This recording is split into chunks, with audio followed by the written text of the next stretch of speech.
Hey guys, welcome to your week 6 U.S. history launch. If you are on pace, you should be getting to the point where you're looking at the Pick an American to look into the secondary sources and the primary sources. So this here would be Parkour or Paul Revere. And then you have the option of picking the American history mythbuster about Paul Revere, Pocahontas, Christopher Columbus, I think Thomas Jefferson, and Betsy Ross. So that's what you guys have coming up. Just to look into the Revolutionary American Focus Area, we did get 2 new learners in the last week or so, so we are up to 11 in this class, and 6 of 11 of you have mastered the focus area. However, the 2 that have just started are, it's okay that you have not yet finished that, but for the other 3, to have not attempted it yet at this point is a little concerning. You should have at least tried the focus area. I'm not saying you have to master it on the first time, but there should at least be some evidence that you've started. So if you are one of those 3 people who have not, I suggest getting a move on. The American History Mythbusters project gets even a little more shady. Checkpoint 1 was due on September 12th. Only 5 of 11 of you have even started that. Checkpoint 2 was due on the 26th. That number drops to 4 of 11 of you have started. And checkpoint 3, which is due on Tuesday, October 3rd, and only 2 of 11 have started that. So again, it's okay. There is plenty of time. The overall project, I believe we have due October 17th. So you have, about 3 weeks now. So there's plenty of time, but these numbers are not too good. And I feel you, Judge Judy. So just a reminder that the projects in SLP make up 70% of your final grade.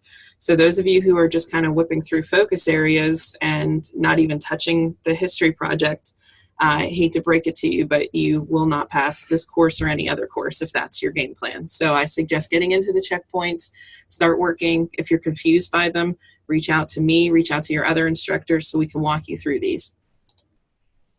Attendance, just a reminder, in order to get perfect attendance each week, you need to complete the weekly instructional launches, which is this video, submit work on 5 days each week, or end the week on pace. So just to let you know, last week, only 3 members of this class were marked as present every day last week. So if you're wondering if you were one of them, if you did not do the instructional launch, work 5 days a week, or end the week on pace, meaning that you've completed the Revolutionary American Focus Area, and at least the first 2 checkpoints, then chances are you were marked absent for at least 1 day.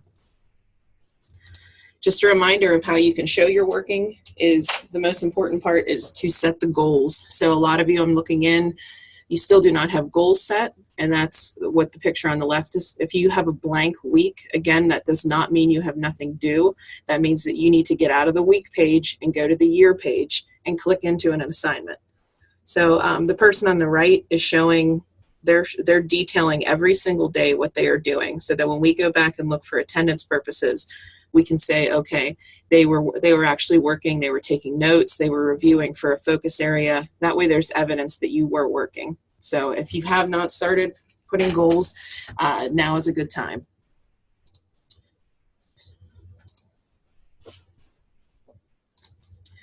So I want to go back to checkpoint 1 since most of you, about half of you, still have not done that. So let's go back a little bit. Checkpoint 1 is the source analysis paragraphs. This is the one that's about Christopher Columbus. For those of you who have already completed this, just bear with me for a few minutes. So the first thing you're going to do is read document A, which is the poem in 1492.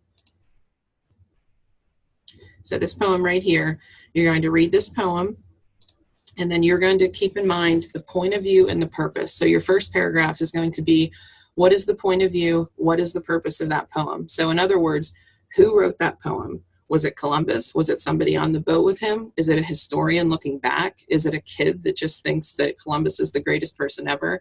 So these are all questions that you want to ask yourself. Were they on the boat with Columbus, or are they looking back on history? Why do you think they wrote it? Is it to honor Columbus, or do they think he was a terrible person? Whatever you think, you need to back that up with evidence from the poem. So that's when you can't just say, oh, so-and-so wrote this and they thought he was pretty awesome. You need to tell me What about that? What from the poem tells you that you think he's a pretty great guy? So that means you need to go in and actually find quotes. So you could say, for this one, it would be the author thought Columbus was a very brave person. How do I know? Well, because this last line, the first American, no, not quite, but Columbus was brave and he was bright. So that line tells me that the writer of this poem thinks that Columbus was a pretty good person and that he was a pretty important American. So, are important for American history. So that's what I mean by providing evidence. You can't just, it's not all opinion. You need to, the same way in a courtroom when they're saying provide evidence, it's not just the lawyer's opinion, it's them providing facts, them providing documentation and proof that something happened. Then your second part, the second paragraph is going to be to read documents B and C, and then you're going to analyze the historical context of each document.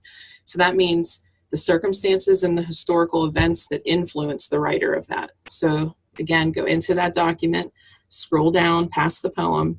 Here's document B, which is the letter from Columbus to King Ferdinand and Isabella. So the title alone tells you who wrote that. It's Columbus. So, and who they're writing it to, King Ferdinand and Queen Isabella. So, and it even tells you here context. This part, this italics right here is telling you the context of this letter. So you need to be including some of that information and keep that in mind when you're reading this document to answer those historical questions.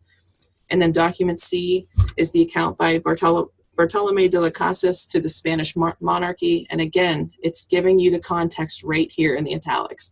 So this is information that needs to be presented in your paragraph, as well as keep it in mind when you're reading this, so you understand what was happening in history that makes that document so important.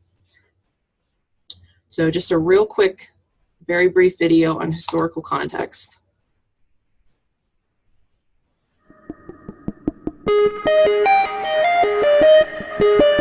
It's a familiar scene. A student rushes in to share a revelation that strains the imagination. We don't even have to ask because we know the answer. So, you found this on the internet. The internet is not the problem. The problem is what our students do with the information they find there. Some students seize on a tidbit from a web page, but never ask themselves a basic question. Under what circumstances were these words uttered? That same tendency gives many students trouble here. The prompt asks them how these sources provide evidence that Americans opposed the war. The headnote for each contains clues for answering this question. But students often skip this information and dive straight into the content.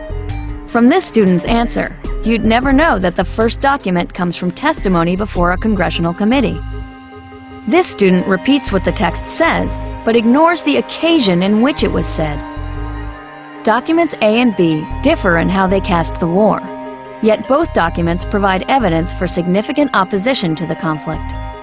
Congressional hearings are not conducted to ponder the colors of the sunrise. They are symbols of alarm and national concern. Similarly, a letter to the editor is a sign that the public remains divided on the issue at hand. The content of these documents is clearly important, but in history, you can't understand content without context.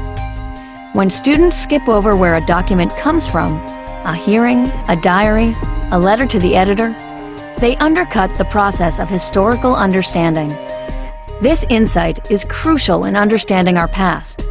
For that matter, it is crucial to an informed understanding of our present.